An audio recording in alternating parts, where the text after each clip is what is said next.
నమస్తే, నేను మీ Gopi. Welcome back to our channel. ఈరోజు మనతో వచ్చేసరికి సీనియర్ జర్నలిస్ట్ భరద్వాజ గారు ఉన్నారు. సార్ నమస్తే. సార్ నమస్తే సార్. ఆంధ్రప్రదేశ్లో ఎన్నికలు అయితే రసవత్తరంగా మారిపోయాయి. ఆ క్యాంపెయిన్ కూడా జరుగుతుంది. జగన్ గారికి అయితే ఒక లీక్ అయితే వచ్చిందంట.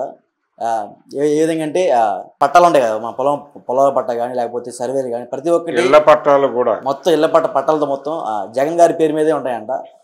జనం ఆస్తి మొత్తం జగన్ దోచేస్తున్నాడంట. అదేవిధంగా పవన్ కళ్యాణ్ గారికి చంద్రబాబుకి ఒక సర్వే వచ్చిందంట.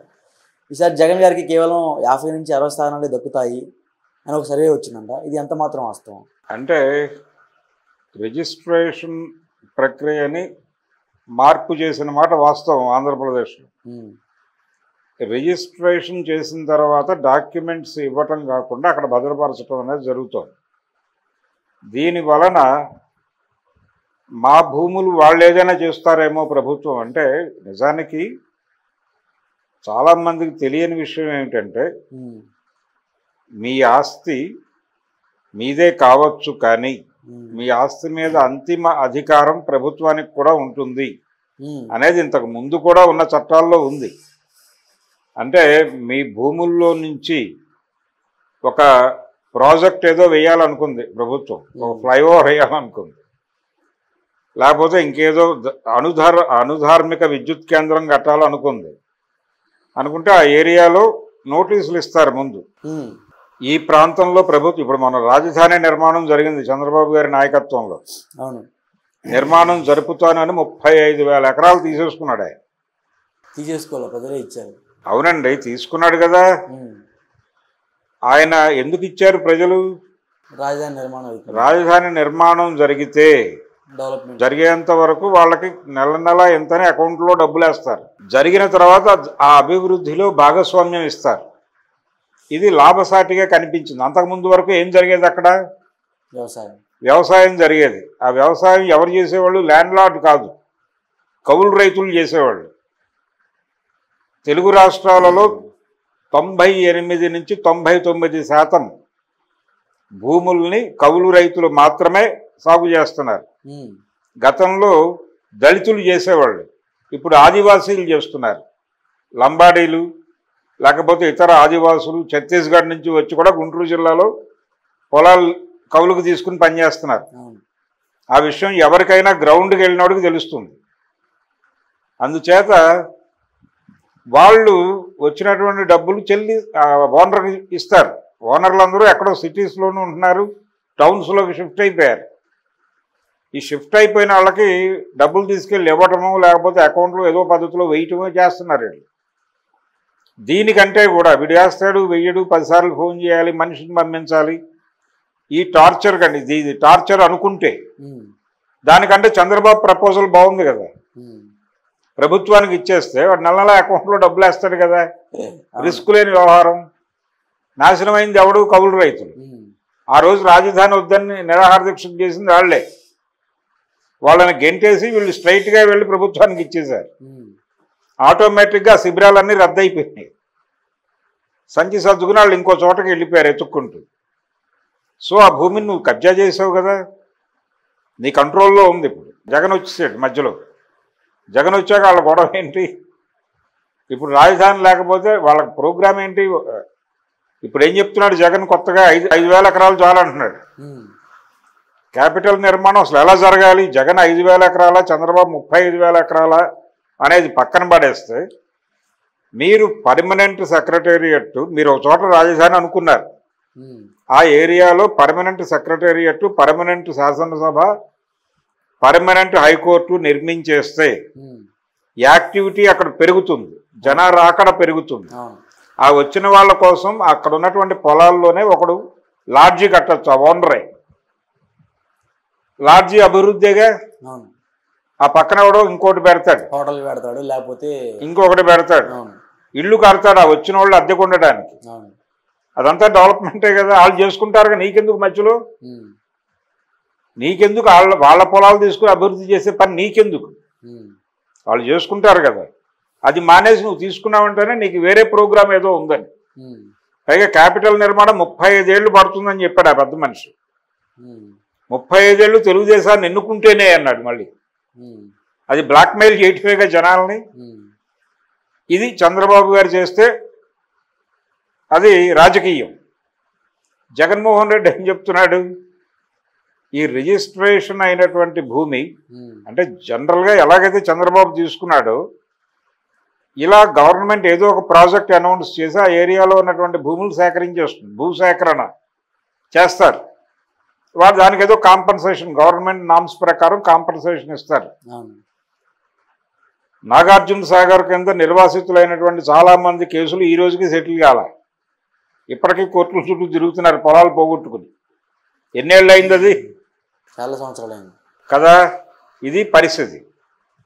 సో ఇప్పుడు జగన్మోహన్ రెడ్డి గారు ఏం చేస్తున్నాడు, ఈ పట్టాలు ఎవరైతే రిజిస్ట్రేషన్ చేస్తారో అది డాక్యుమెంట్లు ఇమ్మీడియట్గా మార్క్ చేసి ఇచ్చేస్తారు. ఇవ్వట్లా, హోల్డ్ చేస్తున్నారు అక్కడ. మీకు అవసరమైనప్పుడు తీసుకెళ్ళండి అంటే వాడు ఏదో కాపీ ఇస్తాడు. ఈ కాపీలు ఇవ్వటం అనే దగ్గర జనాల్లో భయం మొదలైంది. ఒకవేళ ఆయన ఏదన్నా ప్రోగ్రామ్ తన పర్సనల్ ప్రోగ్రామ్ అనౌన్స్ చేసి ప్రభుత్వం తరఫున వీటన్నిటిని దానిలోకి నెట్టేస్తే ఏంటి పరిస్థితి? ఒకే చోట ఏకఖండంగా ఒక 5,000 ఎకరాలు పోగైతే అక్కడ ఏదో ఒక ప్రాజెక్ట్ అనౌన్స్ చేసి ఇవన్నీ మార్క్ చేస్తే ఏంటి పరిస్థితి? మీరు వ్యవసాయం ఆపేసి రేపు వచ్చి చెక్కులు తీసుకుని వెళ్ళిపోండి ఎక్కడికైనా అంటే ఏంటి పరిస్థితి అనే భయం అయితే ఉంది జనంలో. దానికి వివరణ ప్రాపర్గా చెప్పాల్సిన అవసరం వైసీపీకి ఉంది. చంద్రబాబు నాయుడు గారు దాన్ని ఒక ఎన్నికల ప్రచార అస్త్రంగా మార్చాడు. మార్చి జనాల్లో భయాన్ని రేపేటువంటి ప్రయత్నం ఆయన చేస్తున్నాడు. రాజధాని పేరుతో ఆయన చేసినటువంటి దారుణం గురించి ఎవరూ బలంగా మాట్లాడట్లేదు అటు నుంచి, వైసీపీ నుంచి. నిజానికి రాజధాని అమరావతి విలన్ చంద్రబాబే. అనవసరంగా జగన్ని విలన్ని చేస్తున్నారు. ఆయన 3 రాజధానులు అన్నాడు అని. ఒరిజినల్గా జగన్ ఎజెండా ఏంటంటే అక్కడ డబ్బులు పెట్టడం అతనికి ఇష్టం లేదు. ఎందుకు 3 రాజధానులు డ్రామా ఆడేడు? డ్రామానే అది స్పష్టంగా. ఆయన వైజాగ్ పోతాడని నేను అనుకోవడం లేదు. వైజాగ్ అనేది కూడా ఒక డ్రామానే. అక్కడ భూముల రేట్లు పెంచుకోవడం కూడా కావచ్చు. అయితే జగన్ ప్రజాసేవకుడు అని నేను చెప్పట్లేదు. వారు వ్యాపారం కోసమే వచ్చాడు, రాజకీయ వ్యాపారమే జరుగుతోంది. చంద్రబాబు నాయుడు గారు కూడా ప్రజలకు ఏదో చేయటం కోసం కాదు, ఆయన వ్యాపారం కోసమే వచ్చాడు. భారతీయ జనతా పార్టీ అంతకు మించిన వ్యాపారి. సో ఇది ప్రోగ్రాం. ఈ ప్రోగ్రాంలో భాగంగా 3 గద్దలు ఉన్నాయి అక్కడ. ఒకటి వైసీపీ గద్ద, 2 కాంగ్రెస్ గద్ద, 2 కూటమి గద్ద. ఈ 3 గద్దల్ని జాగ్రత్తగా చూసుకోవాల్సినటువంటి అవసరం ఉంది ఓటర్కి. వీళ్ళు ప్రజాసేవ కోసం లేరు, ప్రజల్ని ఎలా తినాలి అనేటువంటి ప్రోగ్రాంలో భాగంగా వాళ్ళు ఉన్నారు అక్కడ. 2 జాతీయ పార్టీలు, 2 ప్రాంతీయ పార్టీలు ఉన్నాయి అక్కడ. సో ఇప్పుడు ప్రజలు ఆలోచిస్తున్నారు ఎవరికి ఓటు వేయాలి అనేది. వీరికి వేస్తే తినరు, వీరికి వేస్తే తింటారు అనేది లేదు, అందరూ తింటారు. ఎవరి లెవెల్లో వాళ్ళు తిన్న చరిత్రలు ఉన్నాయి. కంపారిటివ్గా జగన్ తక్కువ తిన్నాడు అనేది ఒక లెక్క ఉంది చంద్రబాబుతో పోలిస్తే. కాబట్టి జగన్ బెటర్ అనుకుంటే రేపు జగన్ కూడా తినచ్చు. ఆయన ఏదో ప్రజాసేవ కోసం రాజకీయాల్లోకి వచ్చాడని నేను అనుకోవడం లేదు. చాలా క్లియర్గా వ్యాపారం చేసుకోవడానికి వచ్చాడు. ఆయనే కాదు, లోకేష్ కూడా ఎందుకు వచ్చాడు, కేటీఆర్ ఎందుకు వచ్చాడు, వాళ్ళు ఎక్కడో చదువుకున్నారు కదా, అమెరికాలోనే ఎక్కడో. ఈ విదేశాల్లో చదువుకుని వాళ్ళు ప్రొఫెషనల్ కోర్సులు చేసి దాని మీద వాళ్ళు బిజినెస్లు చేయాలి కదా, లేకపోతే వేరే ఫర్మ్ ఏదైనా పెట్టాలి కదా, ఒక ఐటీ కంపెనీని ఏదో పెట్టి వాళ్ళు వేరే లైన్లోకి వెళ్ళాలి కదా. ఎందుకు వెళ్ళలేదు? ఎందుకు వచ్చేసి తండ్రులు పెట్టిన పార్టీలులో వాళ్ళు భాగస్వామ్యం కోరుకున్నారు? వారసత్వంలోకి ఎందుకు వచ్చారు వాళ్ళు? రాజకీయ వారసత్వంలోకి, దేశానికి సేవ చేయడం కోసం కాదు. రాజకీయ వ్యాపారము బాగా ఉంది, అన్ని వ్యాపారాల కంటే ఇది లాభసాటిగా ఉంది.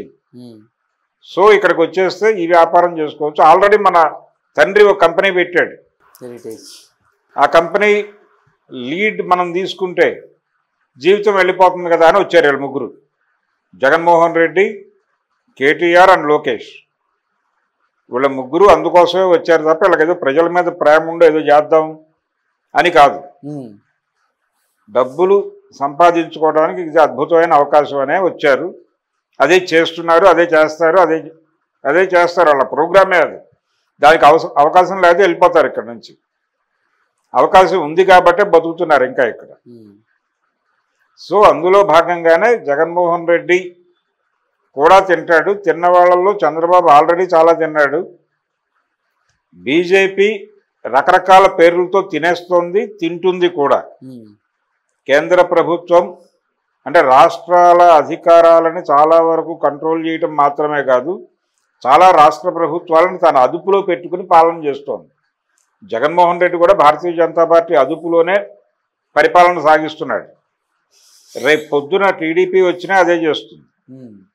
సో ప్రోగ్రామ్ డిజైన్ చేసేవాడు అక్కడ ఉంటాడు ఢిల్లీలో, రూపకర్త. అది అమిత్ షానో మరొకడో అవుతాడు. రేపు పొద్దున భారతీయ జనతా పార్టీ ఓడిపోతే సీన్ వేరేగా ఉండొచ్చు. కాబట్టి ఇప్పుడు ఈ ప్రచారాన్ని నమ్మి, ఇప్పుడు ఏదో జగన్ జనాల ఆస్తులన్నీ తినేస్తున్నాడనే ప్రచారం నమ్మి కూటమికి ఓటేస్తే నిజంగానే తినేస్తారు అది. కాబట్టి కూటమిని కట్టడి చేయటం అంటే భారతీయ జనతా పార్టీని కట్టడి చేయాల్సిన అవసరం ఉంది. జగన్మోహన్ రెడ్డికి ఎక్కువ సీట్లు వస్తే, పార్లమెంట్ సీట్లు, ఈయన కూడా తీసుకెళ్లి బీజేపీ పక్కలోనే పడుకోబెడతాడు వాళ్ళందరినీ. చంద్రబాబుకి వచ్చినా బీజేపీ పక్కలోకి, అంటే ఆంధ్రప్రదేశ్లో 25 మంది ఎంపీలు టోటల్గా వెళ్ళి బీజేపీ కాంపౌండ్లో మోడీకి కానీ లేదు వాళ్ళు ప్రతిపాదించిన ప్రధాన అభ్యర్థికి కానీ అనుకూలంగా చేతులెత్తక తప్పని పరిస్థితి ఉంది. ఆ డిజైన్ జరిగిపోయింది. ఆ డిజైన్ జరిగిపోయిన తర్వాత ఇప్పుడు జగన్ తినేస్తున్నాడు, చంద్రబాబు తినేస్తున్నాడు అనేవి పిచ్చ మాటలు. స్ట్రైట్ అవే వాళ్ళు తినటం కోసమే వచ్చారు ఎవడైనా సరే. అయితే ఎవడు ఎలా తింటాడు అనేది చెక్ చేసుకోవడం తప్ప, చంద్రబాబు బెటరు అనుకుంటే మళ్ళీ అదేదో పాత సామెత ఉంటుంది, పెనం మీద నుంచి పొయ్యిలో పడ్డట్టు అని. పొయ్యి నుంచి పెనంలో పడ్డట్టే అవుతుంది, అంటే పెనం మీద నుంచి పొయ్యిలో పడ్డట్టే అవుతుంది తెలుగుదేశాన్ని ఎన్నుకోవటం అంటే, కూటమిని ఎన్నుకోవటం అంటే. అందుకని కూటమికి ఆల్టర్నేటివ్ ఎజెండా లేకుండా ఉండటం కోసం బీజేపీ అక్కడ చేరింది. ఇది మేమే అది మేమే. అది భారతంలో గీతలో కృష్ణుడు చెప్తాడు, నువ్వు చంపకపోయినా ఇక్కడ బతకగలిగిన వాళ్ళు ఎవరూ లేరు అని అర్జునుడికి. అదే ప్రోగ్రాం వీళ్ళందరినీ ఆపరేట్ చేస్తోంది మేమే అనే జ్ఞానం వాళ్ళకు ఉంది. చంద్రబాబుని ఆపరేట్ చేస్తోంది వాళ్ళే, జగన్ ఆపరేట్ చేస్తోంది వాళ్ళే. సో ఆపరేటివ్ సిస్టమ్ వాళ్ళ దగ్గర ఉంది. అందుకని ఈ జ్ఞానంతో ఓటేయాల్సినటువంటి అవసరం ఉంది. నేరుగా కూటమికి ఓటేస్తే ప్రమాదం ఉంది, జగన్ ఓటేసినా ప్రమాదం ఉంది, కానీ కొంచెం తక్కువ ప్రమాదం ఉంది. కాకపోతే ఈ రకరకాల అంశాలు పట్టుకొస్తున్నారు. జనాల ఆస్తులకు ఎప్పుడూ రక్షణ లేదు. ఒక కథ రాశాడు ఆ మధ్య ఒక రైటర్, అభివృద్ధి అనేటువంటిది ఎంత దుర్మార్గంగా ఉంటుంది అని. ఆ కథలో ఏంటంటే సంక్రాంతి పండగ సందర్భంగా రాసిన కథ అది. సంక్రాంతికి పిల్లల్ని పిలవాలి అని భార్య అనుకుంటుంది. ఏమని పిలుస్తాము, ఇక్కడ ఏదో క్యాపిటల్ అని చెప్పేసి, ఎయిర్పోర్ట్ డెవలప్మెంట్ అని చెప్పేసి మన పొలాలకు ప్రభుత్వం తీసేసుకుంది, ఇప్పుడు వాళ్ళు వస్తే ఆ విషయం చెప్పాలి, ఎందుకు వచ్చిన గొడవలు, ఈసారి సంక్రాంతికి పిలవద్దు అంటాడు తండ్రి. ఇదే సన్నివేశం కొడుకు ఇంట్లో జరుగుతూ ఉంటుంది. ఏమండి పండగకి ఇంటికి వెళ్దావా అంటుంది ఆవిడ, కొడుకు భార్య. అంటే కొడుకు అంటాడు, ఏ వెళ్తాం, ఏ మొహం పెట్టుకుని వెళ్తాం, మొన్న అక్కడ 5 ఎకరాలు అమ్మి ఇక్కడ కొన్న స్థలాన్ని ఇక్కడ ప్రభుత్వం ఫ్లైఓవర్కి తీసేసుకుంది అనే విషయం వెళ్ళి చెప్తే ఆయన ఏడుస్తాడు.